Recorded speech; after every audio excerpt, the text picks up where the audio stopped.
Alors on m'a demandé un petit tuto pour faire un four à pain. Donc il est juste derrière moi, vous voyez, il est terminé. Ça fait environ 2 ans qu'il est fini. Voilà, donc il y a des plans de travail, il y a même un petit barbecue derrière. Voilà, je vous explique tout ça en vidéo. Salut! Donc déjà pour commencer, il faut des plans de travail. Donc là, on a des plans de travail qui sont habillés en briques de plaquage. Dessus, il y a des plaques en marbre. On a un autre là-bas. Voilà, même chose.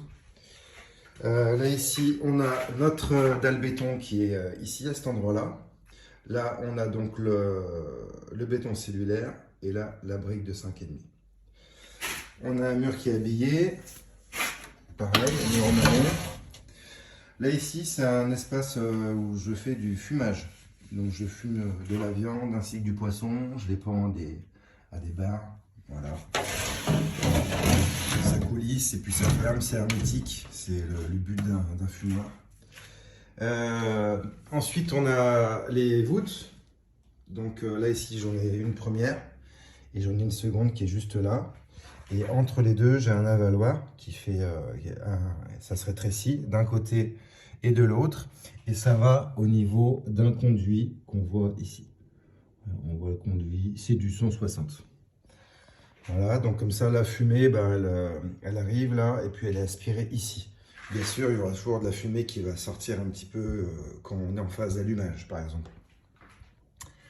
Ensuite, on a cette partie qu'on appelle la sole. Voilà, donc c'est une partie assez importante parce que c'est ce qui va cuire le pain, la pizza, tout ça. Ça va y saisir. Donc il faut qu'elle soit isolée thermiquement. On a ensuite les briques. Donc comme vous pouvez voir, les briques, il y a pas trop de mortier apparent. C'est ce qui fait un petit peu la beauté voilà, de la voûte, quoi. Voilà, quand on a des trucs comme ça, c'est pas bien joli. Voilà. Et il faut éviter les décrochés quand on les pose. C'est pour ça que le tas de sable, faut qu'il soit vraiment bien fait. Et puis que tes briques, eh ben, elles soient bord à bord. Voilà. Voilà pour la partie de la voûte. Ensuite, là ici, on a du moellon de 10 euh, qui est là pour habiller en fait la voûte. Et ensuite, à l'intérieur, on va avoir du sable. Donc au-dessus de ces dalles, là, en dessous de ces dalles, pardon, eh ben, il va y avoir du sable. D'ailleurs, je peux les soulever parce qu'elles ne sont pas scellées. Hein, et je peux aller voir la voûte en dessous. Et puis sur la voûte, directement, il va y avoir un isolant thermique. J'avais mis de la laine de roche. Voilà, tout autour, de manière à isoler thermiquement en plus du sable, parce que le sable est là pour isoler et garder la chaleur. Voilà, et puis pour ce qui est des conduits, bon, moi j'ai fait un double conduit pour pas trop m'embêter, parce que j'avais fait un chevêtre là, et du coup bah, ça va pas trop mal, quoi. Voilà, et puis ça va au-dessus sur le toit. Voilà, allez, je t'explique tout ça en vidéo avec des photos. Salut! Allez, je vous explique tout ça en vidéo. L'abri du four a déjà été monté. Ensuite, il faut connaître la forme de ton four. Là, ici, j'ai fait deux petits murs à coller parce qu'il aura donc une forme carrée, plus des plans de travail. Il faut implanter correctement ton four, c'est très important. Donc l'implantation, c'est hyper important, ainsi que la hauteur de ton plan de travail qu'il va falloir calculer tout de suite, dès que tu coffres. Il faut savoir que là, les chevrons que tu peux voir qui sont horizontaux, sous les ancrages que j'ai fait dans les moellons, par-dessus, il y aura une planche, c'est le fond de moule. Après, il y aura 10 cm de béton.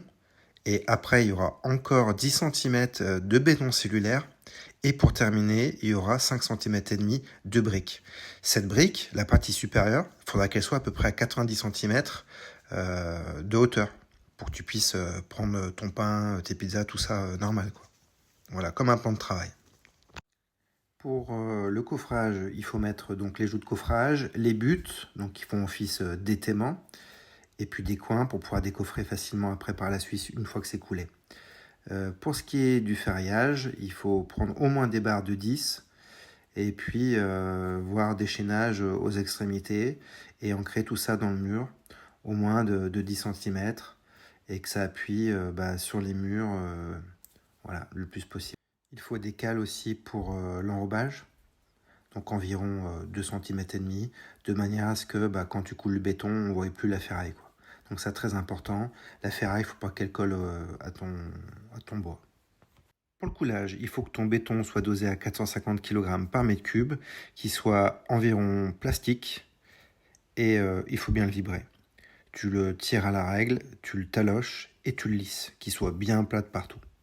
Dans la foulée, j'ai collé des plaques de béton cellulaire de 10 cm pendant que le béton était frais. Ça améliore donc la résistance thermique et du coup ça garde la sole chaude plus longtemps. D'autant plus qu'en dessous, comme tu as pu remarquer, j'ai du vide d'air. Pour ce qui est de la sortie de fumée, je l'ai fait intégrer dans la voûte. Donc du coup j'ai 2 voûtes, j'en ai une plus grosse que l'autre, qui fera office d'entrée, et j'en ai une qui est côté four. Donc ils sont en béton réfractaire. Et ils ont été posés à même le béton cellulaire. Si tu ne fais pas ces doubles voûtes, tu auras une seule voûte, une seule entrée, et du coup la fumée elle sortira sur cette voûte et elle lèchera donc la voûte et ça fera des traces noires. Et du coup tu auras une hotte par-dessus. Et cette hotte elle évacuera la fumée dans un conduit de fumée et qui ira sur le toit, pareil. Pour ce qui est de la sole, donc je me suis pas mal documenté dans des bouquins et même sur des sites. Il faut que les briques soient en diagonale, de manière à ce que la pelle, elle vienne pas buter et péter les arêtes. Du coup, tu traces, tu fais un cercle et puis après tu découpes à la disqueuse. Pour les briques de la sole, je ne les ai pas scellées, donc elles sont posées uniquement sur le béton cellulaire.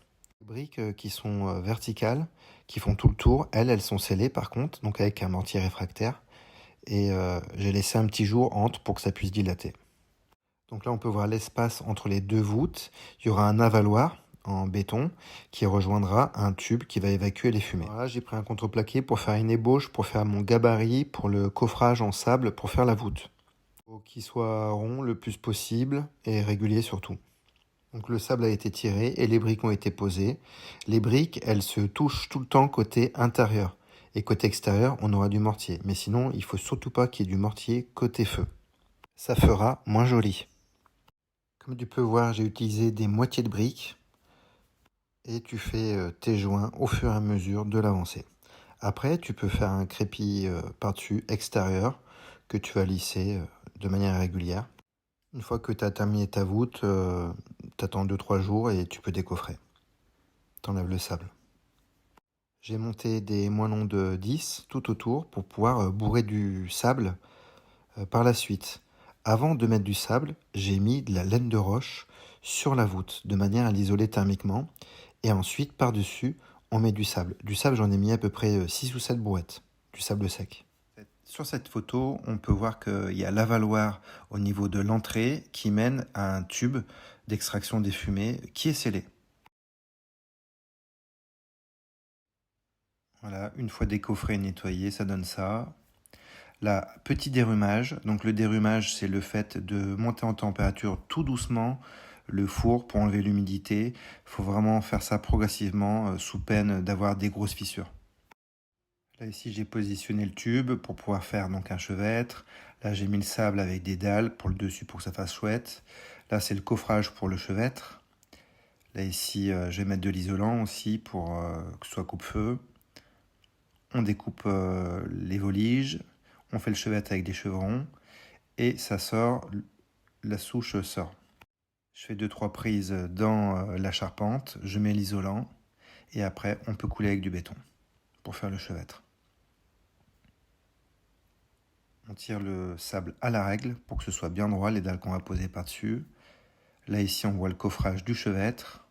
Là ici je posais les dalles. Voilà, toujours le dérumage. Là, le dessus, il est à peu près fini. Le chevêtre est décoffré. Et là, je me prépare à faire l'enduit à la chaux naturelle blanche, qui fait un peu grise quand elle est humide, mais après, elle blanchit.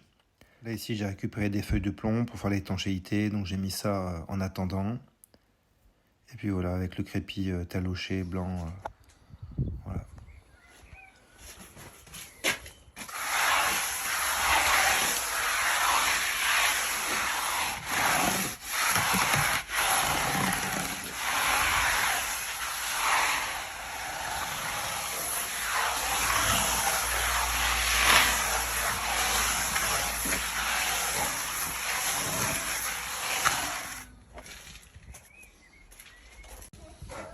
Après, pour le dérumage, il faut compter environ 3 semaines, voire même un mois, pour monter en température progressivement le four. Voilà, je répète, c'est sous peine d'avoir des fissures sur la structure. Donc il faut y aller tout doucement, tout doucement. Faut pas être trop pressé. Voilà.